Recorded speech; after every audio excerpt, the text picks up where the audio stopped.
Hello friends, welcome to our channel, Target Achievers Coaching Institute.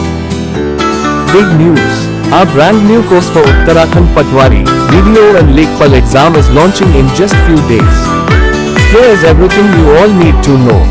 Good evening student, welcome to Target Achieve Coaching Institute Dahariya Haldwani. तो फिर नए video के साथ हम आए हैं आपके साथ हिंदी में। कल हमने करवाया था हिंदी का इतिहास, आपको कराया था कल हिंदी का इतिहास। कल एक टॉपिक था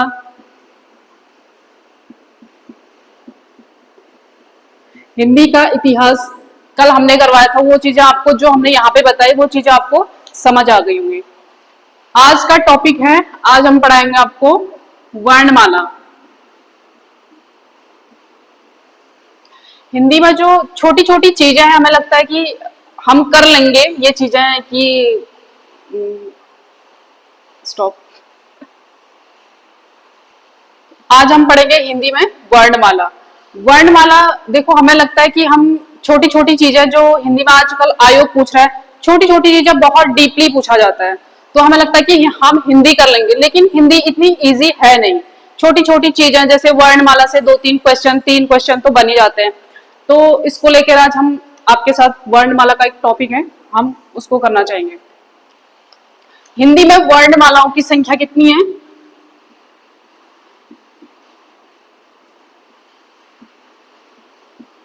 संख्या है 52। हिंदी में टोटल वर्णमाला 52 है।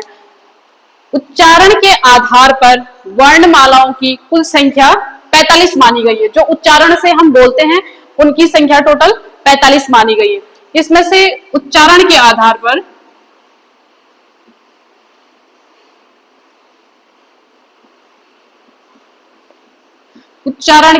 पर जो मानी गई हैं वो मानी गई हैं 45। इसमें से आपके पास है 10 स्वर, 10 स्वरों की संख्या है और इसमें से 35 व्यंजन।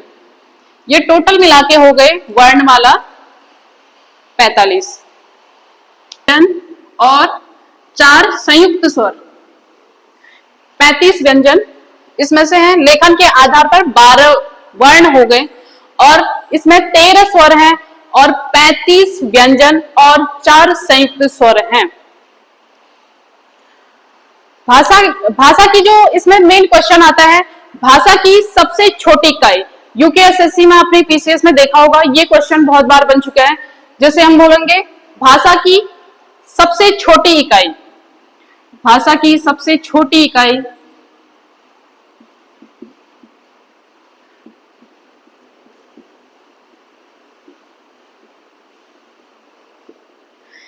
इसमें बहुत सारे स्टूडेंट जो हो जाते हैं कंफ्यूज हो जाते हैं। भाषा की सबसे छोटी इकाई ध्वनि है। ध्वनि को ही हम क्या बोलेंगे? वर्ण। ध्वनि को ही हम वर्ण बोलेंगे। इसमें पूछा जाएगा भाषा की सबसे छोटी इकाई कौन सी है? ध्वनि। ध्वनि को ही हम वर्ण कहेंगे। भाषा की सबसे छोटी, अगर इसमें आपको क्वेश्चन पूछा जाता है भाषा की सबसे छोटी सार्थक, सार्थक का मतलब होता है सबसे छोटी, सार्थक का मतलब सबसे छोटी लघुतम, लघुतम। भाषा की सबसे सार्थक, इसमें आगे एक क्वेश्चन आएगा, ये 2-3 बार आयोग के द्वारा, यूकेएसएससी के द्वारा पूछा गया है। भाषा की सबसे छोटी इकाई क्या है? ध्वनि। ध्वनि को ही हम वर्ण कहेंगे। अगर इसमें क्वेश्चन आता है भाषा की सबसे सार्थक, सार्थक इकाई, सबसे छोटी सार्थक इकाई,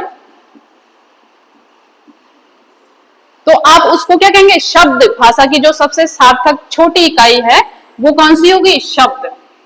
ये क्वेश्चन आ चुका है 2 या 3 बार, इसको पूछा गया है आयोग के द्वारा। क्वेश्चन बार बार रिपीट होते रहता है ये क्वेश्चन।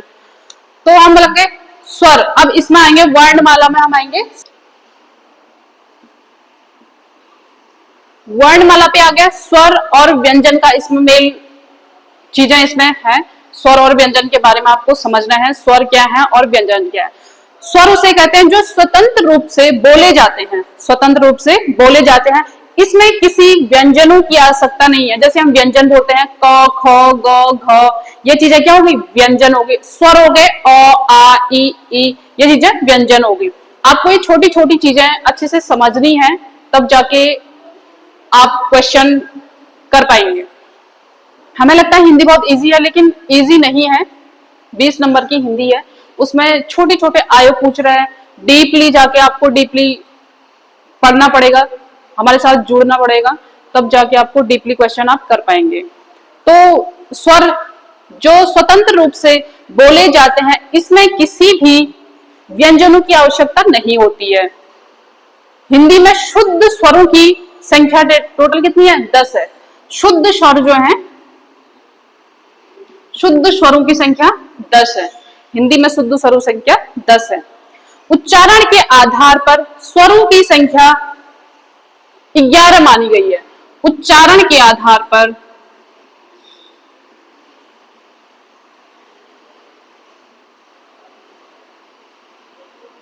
स्वरों की संख्या 11 मानी गई है। ये चीजें आप अच्छे से नोट कीजिएगा। ये चीजें बहुत बार पूछी गई हैं, छोटी छोटी चीजें। इसमें स्वरों की कितनी, शुद्ध स्वर कितने हैं, उच्चारण के आधार पर स्वरों की संख्या कितनी है, ये चीजें आयोग बार बार ये क्वेश्चन यूकेएसएससी में पूछा गया है। स्वरों की टोटल संख्या कितनी है? लेखन के आधार पर, लेखन के आधार पर, लिखने के आधार पर स्वरों की टोटल संख्या कितनी है? 13। अब इसमें क्वेश्चन बनता है, स्वरों की संख्या, शुद्ध स्वर कितने प्रकार के होते हैं, शुद्ध स्वरों की संख्या कितनी है? तो आपको बताना है 10। इसमें अगर क्वेश्चन को उच्चारण के आधार पर स्वरों की संख्या कितनी है? उच्चारण के आधार पर स्वरों की संख्या 11 है। लेखन के आधार पर पूछा जाए, लेखन के आधार पर स्वरों की संख्या कितनी है? तो स्वरों की संख्या लेखन के आधार पर 13 है। ह्रस्व स्वर, स्वरों के प्रकार हैं 3। लुप्त स्वर,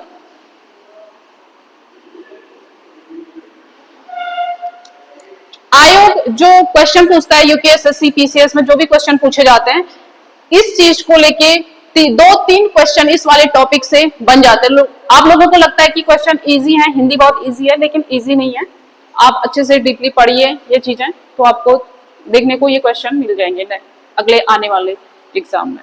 ह्रस्व स्वर, ह्रस्व स्वर ये होता है जिसमें कम मात्रा का समय लगता है, जिसमें कोई मात्रा का समय नहीं, कम मात्रा का समय होता है। अ, आ, छोटी ई, छोटा ऊ, उसमें कम मात्रा का समय लगता है।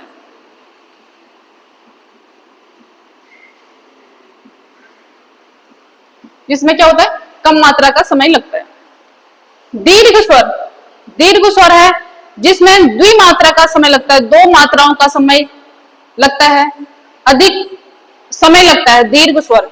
जैसे आ, ई, आ, बड़ी ई, बड़ा ऊ, जिसमें ज्यादा समय लग रहा है वो क्या हो गया? द्विमात्रिक। लुप्त स्वर, लुप्त स्वर जैसे हम बोलेंगे रा, ओम, जैसे हम लिखते हैं ओम, ओम में इससे और दीर्घ स्वर से ज्यादा समय लग रहा है, इसको क्या बोलते हैं? इसको आपको दीर्घ स्वर को आपको द्विमात्रिक स्वर भी कहते हैं, द्विमात्रिक स्वर।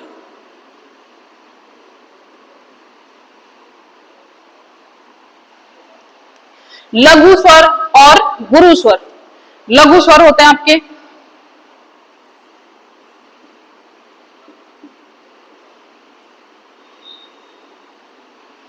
अ, ई, उ और री। लघु स्वर हो गए आपको अ, ई, उ और री, ये क्या हो गए? लघु स्वर। गुरु स्वरों की संख्या, अगर आपको उसमें पूछा जाए गुरु स्वर, इसमें होता है गुरु स्वर। गुरु स्वर को हम क्या कहते हैं? दीर्घ स्वर। अगर पूछा जाए गुरु स्वरों की संख्या कितनी है,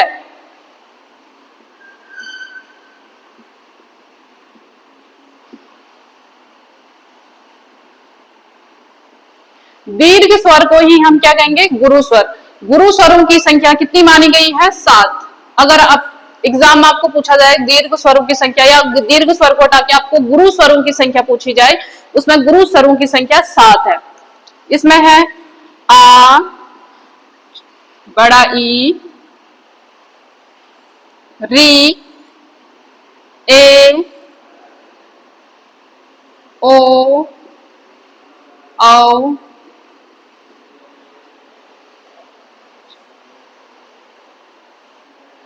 ए, ये हो गए दीर्घ या गुरु स्वर। आ, ई, री, ए ओ औ, ये क्या हो गए दीर्घ स्वर।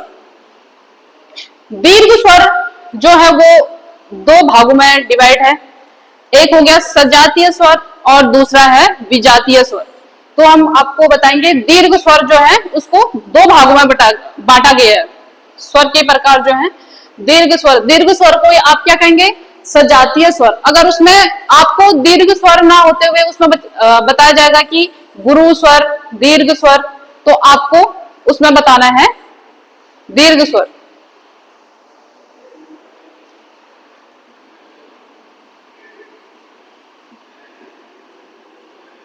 दीर्घ स्वर को दो भागों में बांटा गया है, सजातीय स्वर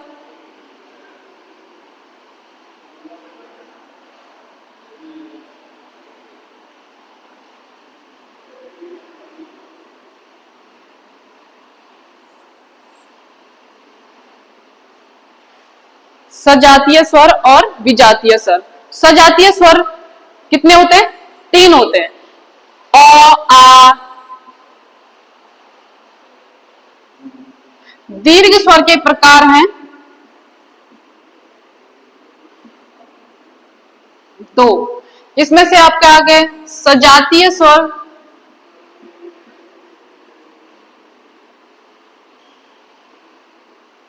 सजातीय स्वरों की संख्या कितनी है? तीन। और विजातीय स्वरों की संख्या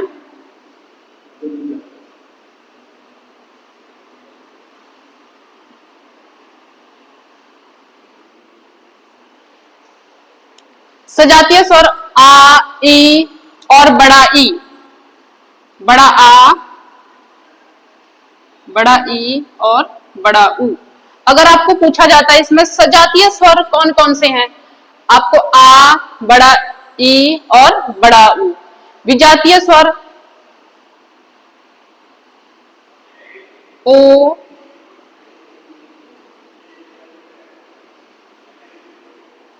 औ, ए और ए।